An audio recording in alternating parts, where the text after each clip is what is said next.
folks, welcome to Smart Living. So it's a new year, new beginning. It's time to get organized. So this is why I'm so excited to have Malka, who is with, I know I've asked you this 3 times. One more time, the name of your organization. The Organized Fairy. The Organized Fairy. So she is the expert organizer. She's been doing this pretty much her whole life, she tells me, because she grew up in chaos, I would guess, in some way. Large family. A little bit, right. Yeah. Large family. Right. And something that you always saw. You just always liked to be organized. It was your sanctuary, and I get that. Yes, it was my sanctuary.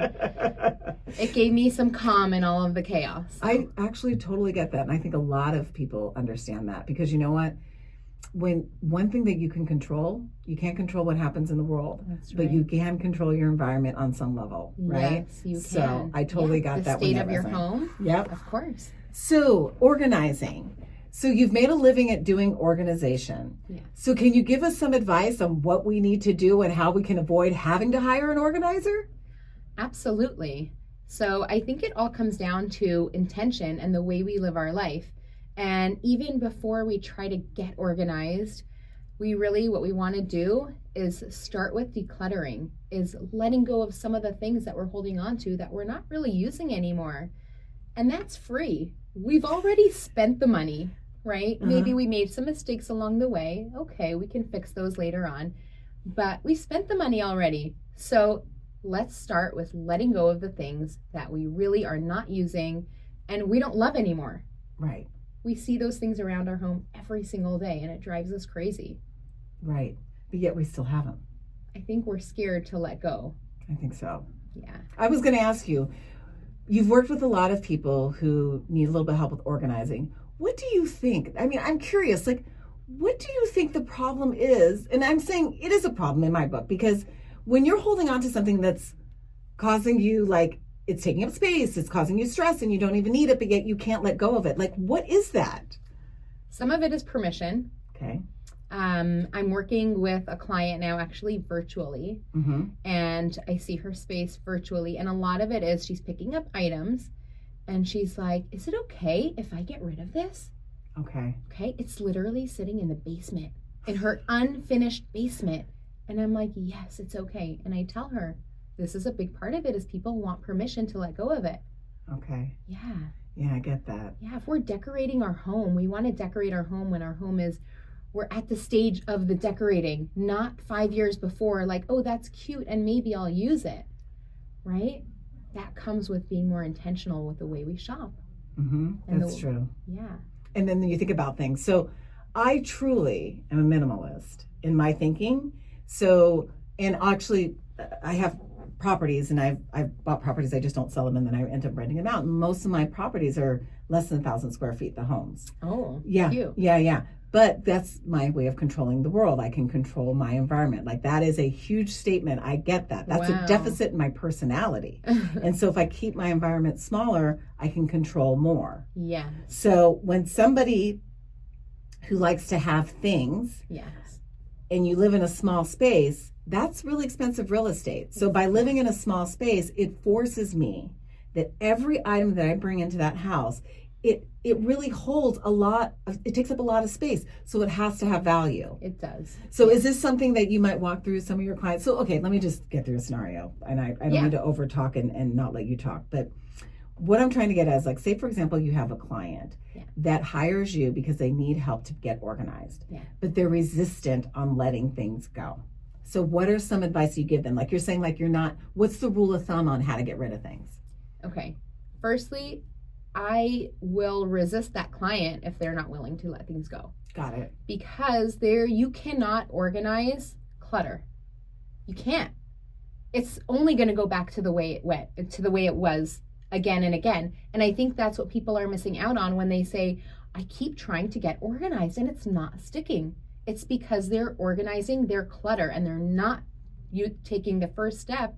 That is the most important step in letting go. Okay. So if there is someone that's open to the advice of a professional and an expert, then what I would say is, hey, this is the situation you're in. This is a situation that you're in for a reason. And if you want it to change, then something is going to have to change. So work with me a little, right? Got it. We are going to go through space by space. And when someone's entire home is so disorganized, it's extremely overwhelming and unsettling. Yes. Right? Uh-huh. And so they don't know what to do first, second, and third, and they're scared of letting go. So that's where a professional comes in and can walk them through and really hold their hands. And it's like building any muscle, right? You have to just start, and it gets easier and easier, and practice. And it's creating a habit, and you get better at it. Okay. Yeah. So rule number 1 is you teach us to let it go. Yeah. Okay. Yeah. Now, is there a rule of thumb, like, for example, so like my daughter, who I just recently moved to Chicago, she went from 1,100 square foot home to a 700 square foot condo. Yeah. That was very painful watching that process for her because she likes things. Yeah. And so when we moved her there, she had more things than could fit. Yeah. And it was hard watching her go through that process because she's like, oh my God, I actually have to get rid of some stuff. Yeah. We could have used you that day. I should have brought you with me to Chicago. Yeah. So 1 is letting things go. Yeah. So the rule that I say, and you tell me if I'm wrong, but if I haven't used it for 2 years, I don't need it. Right. So there's different ways of looking at this. Okay. I think we know, even if we haven't worn something, sometimes it's, I haven't worn this in so long, but it's such a good find and I would love to wear it again. Uh-huh.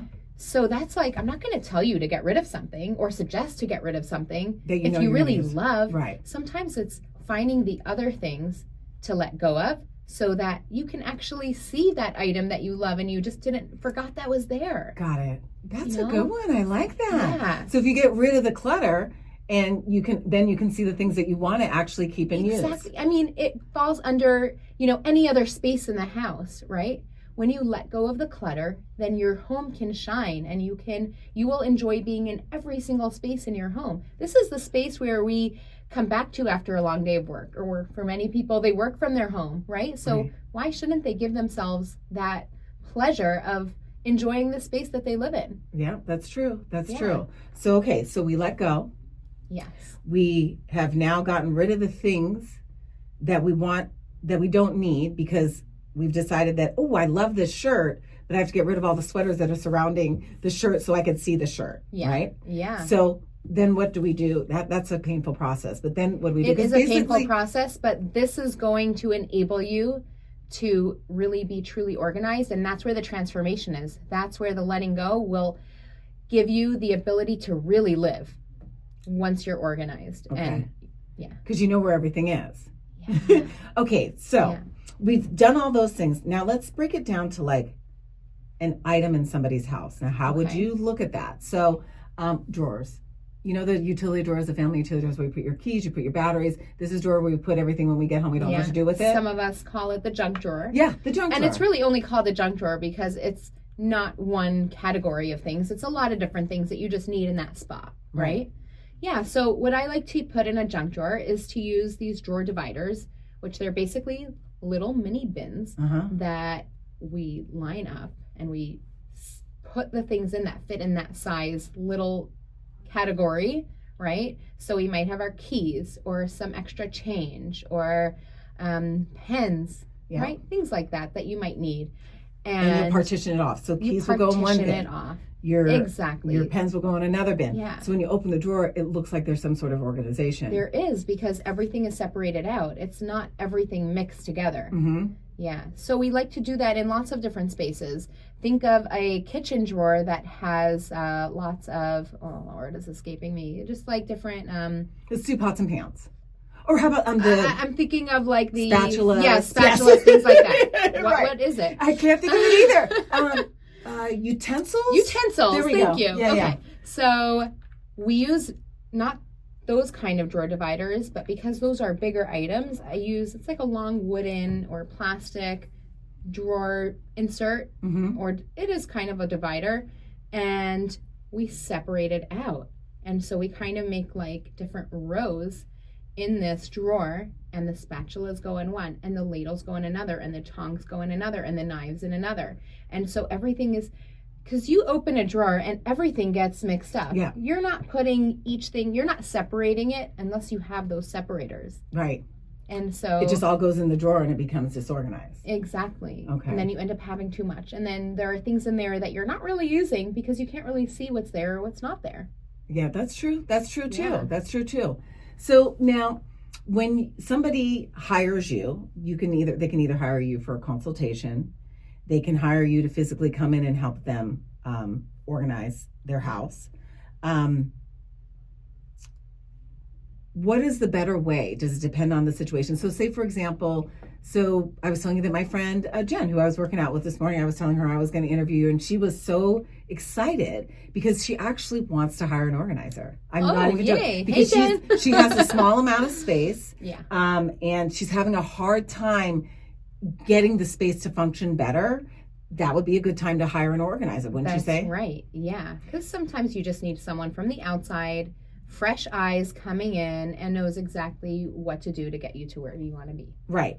Now, we live in a digital world. Can you do consultations where I walk through, like, have you done one where you don't actually go to my house? Yeah. I'm in New York, and then I show you, here's my house, or here's my particular closet. Can you do something like that?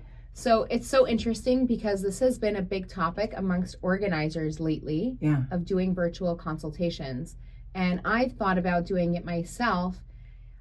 I have to say that because it's such a physical job and space, it's really hard to get a feeling of what a space, of what a room looks like. Yeah, when you're not physically there.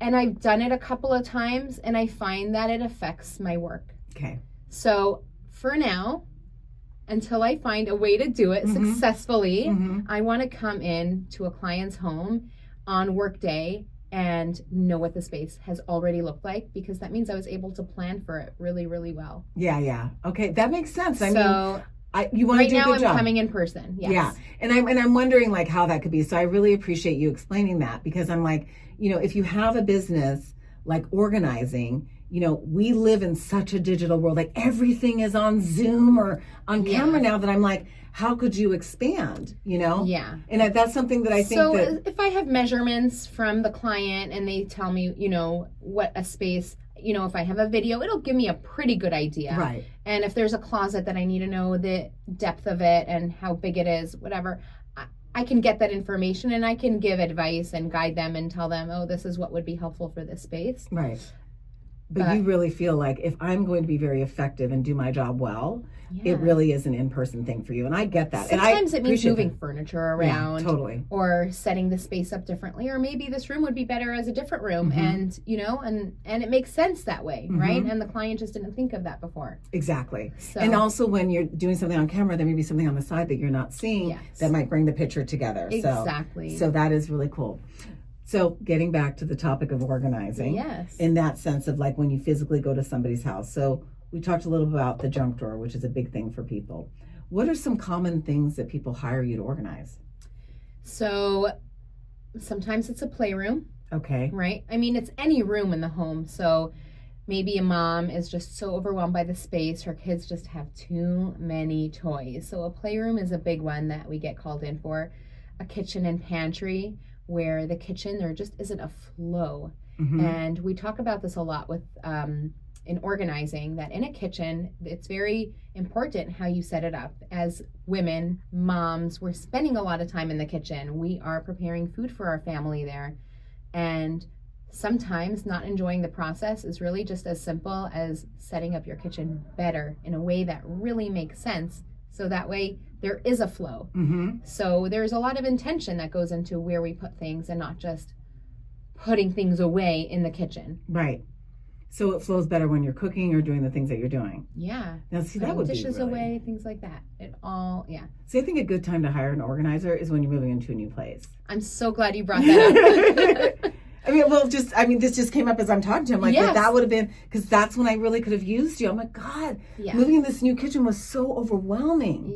Yeah. So in general, moving is definitely one of the top stressors in life. And when we're also being mom and wife and running a business, it's very overwhelming, especially if someone struggles with placement and not knowing where to put things or the best way, and they want to do it the best way, and then they stress, and then it's so stressful, so they just unpack things and put it anywhere. And really, it should be put away in a very mindful way. So it is one of the services we offer, is actually pre-move purging. Mm-hmm. So to help someone who's moving from one home to another home, make sure they're only moving with the things that they love and need and use. Yes. And then setting them up in their new home. See, that is like a perfect thing. That is Yes. a perfect reason. Yes. I will say that having an organizer, it can be a luxury, like depending on what your budget is, right? If you're on a tight budget, live paycheck by paycheck, hiring an organizer is probably not the best thing to do, but you may not also have a lot of things because you may not have a lot of money. But not necessarily. That's true. Sometimes people with not a lot of money hold on to more because they feel like, when am I gonna be able to afford this again? And will I be able to pay for it if I need it? It's true. Yeah. That's true. That's where we get into a lot of hoarding too. Yeah. Yeah. I think that's an interesting one. I just had a conversation with a friend of mine who's a realtor, and she took on a house, and she thought she'd drive by the house first to see it before she meets with the client. And she was like, "Oh my God, she's a hoarder." But she's still going to take her on. Okay. Yeah, good luck. but she's not going to. Well, maybe they might use you as an organizer. It does take someone with like an extra level of skill to work with a hoarder. But they're probably going to do an investor sell on that one. But okay, that was like, and that's why I started the podcast going, so tell me about this, because I just recently had this conversation. Yeah. I'm like, it's fascinating because I live by the philosophy of that's my way of controlling the world. But the other reason why I don't like having a lot of things is because I like to live outside. I thrive off connection with people. I thrive off of being with nature. These things don't require things. I love that perspective. Yeah. That will I think that's going to hit home for someone who is like that too, and then rethink the things that they have. Yeah. Because that's what I did. Yeah. Because I reset my life in my 40s, divorced, blew off my career, said goodbye to that. Wow. And so part of that process was I reevaluated my life. And one of the things that I realized was the reason why I was unhappy was I was spending my life making money to buy things that I didn't even want. So I stopped it all. I stopped making a lot of money. I stopped working really hard. And then therefore I learned how to live on a budget and have the things, just the basic things I need to live. And I've been so happy for the past 10 years of my life. I can't even tell you. Wow. So, mic drop right there. Right? Okay. Yeah. I mean, really, seriously. So organizing is a big thing, and not having things is too. So I do want to say, you mentioned before about, organizing being, it's not cheap. Mm-hmm. That is true. I like to look at it as an investment, because the way I organize with my clients is that we're using it as a teaching moment. So there are some people that don't have the time, they're working, and I do ask them to be around so that we can ask them the questions of like, hey, what are we keeping and what are we getting rid of? But we don't need them around the entire time. But whatever time we're spending with the client is giving them tips for success. And that way they really don't need us. There are some people who need maintenance because their lives are just so beyond busy that they don't have time to maintain. But the goal is that we're setting you up, and unless something changes, you technically shouldn't need me. Right. That's exactly right. So you're buying yourself out of a job. So if we hire you, we shouldn't need you later on. Yeah, I mean, pass me on to your friend who needs me. Yes, but... referrals, of course, 100%. Yes. And so, I mean, you've been able to do this for 15 years, right, in the Valley? Yes. So, I actually started in New York. Okay. And I have to say, 15 years ago, the organizing industry was very different. Thanks to Marie Kondo and the Home Edit and the shows on Netflix, people's eyes were opened up. Although I have to say that the process and the transformation that a person feels, they can't know that from those shows. It's so personal and it's so mind-blowing. Like, I wish I try to share the testimonials and the comments that my clients are sharing, but still, the way a person feels, they cannot realize the transformation that they're going to experience at the end until they experience it. Yeah, that's true. And so if they need something like this and they're feeling overwhelmed by their space, what I would say is like, trust that an expert helping you will get you to where you need. Okay. And just try to find the organizer that you feel you would work best with, because there's So many of us. Where do people find organizers? Like if I were to look for one, like do I go to Facebook Marketplace? Like where do I go? Like, I like do Google? I don't think so. Google, Yeah. Instagram. Instagram Okay. is full of organizers. Are you on Instagram? I am on Instagram. Okay. Yes. And I should be following you, don't you think? Yes. Do you offer organizing advice on your Instagram? I do. That's what I try to do. It's Okay. just to, is 'Cause to I think use it that's a as a great way way. to Marketing. educate people and let them know different tips that can help them. And where can people find you on Instagram? I'm the Organized Fairy. The so Organized at Fairy. the Organized Fairy. Okay, perfect. Yes. And don't forget the. The Organized Fairy. And with a Z, there's an Organized Fairy with an S who's like in England or something. Okay, got it. I got it. So we spell it the American English way. Yes, but you'll know it's me when you see my page. Yeah. Okay, perfect. Yeah. So now you were talking about fees. I'm just curious. Now, can Sure. you throw me like what like an hour consultation would cost, or do you like what? Are, like Sure, I'm so happy to be transparent Okay. about that. So a consultation is $150. I come out to your home. You show me the space or spaces that you want to get organized. I take pictures. I take measurements. I want to be as prepared for organizing day as much as possible. I will shop for the product before. We will talk about your budget and your aesthetic, what you are envisioning your space to look like at the end, Okay. right? I want to bring your vision to life. So many people spend a lot of time on Instagram or Pinterest and imagine what their space could look like or what they want it to look like or what kind of bins they want to use. So we take all of that into account. Okay. And we discuss all of that at the consultation. Okay. And then we plan for the actual organizing organizing. session. But can they just hire you So- for the consultation? So technically they could, and what that would look like is they're choosing to do the work themselves. Uh-huh. So I'll give them all the advice of what I would do, the steps to take to organizing, and I would send them links of products that I would recommend for those spaces and Go take from it from there. That's a really just that 150 is Yeah. a good use of money because you're coming in, you're looking at our space, you're giving us solid advice and actionable things Very to make that actionable. happen. Yes. And also develops a relationship. So I could Yeah. initially hire you for 150 and then I start doing the things I want to do and I'm like, oh, I really need her. So Yeah. what does that cost if we physically have you come in? Yeah, so I have different packages. Okay. And they range from $1,200 to $4,800.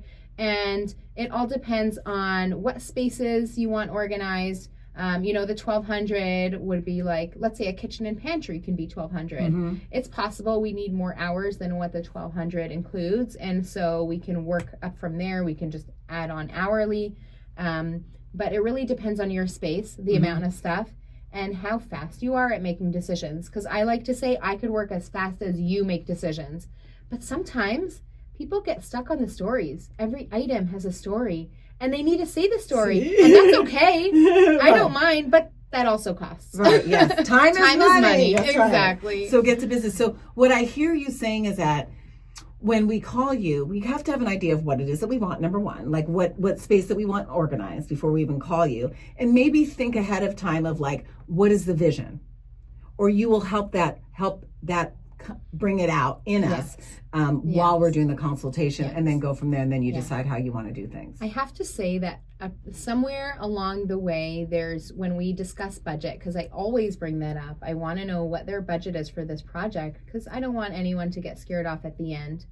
There's my services that are upfront. I'm very upfront about the hours, and I try to let the client know how much product will cost, but people don't realize how much product actually costs. And if we're doing it properly from start to finish, I want to put in the product because that helps you maintain the space better. Right.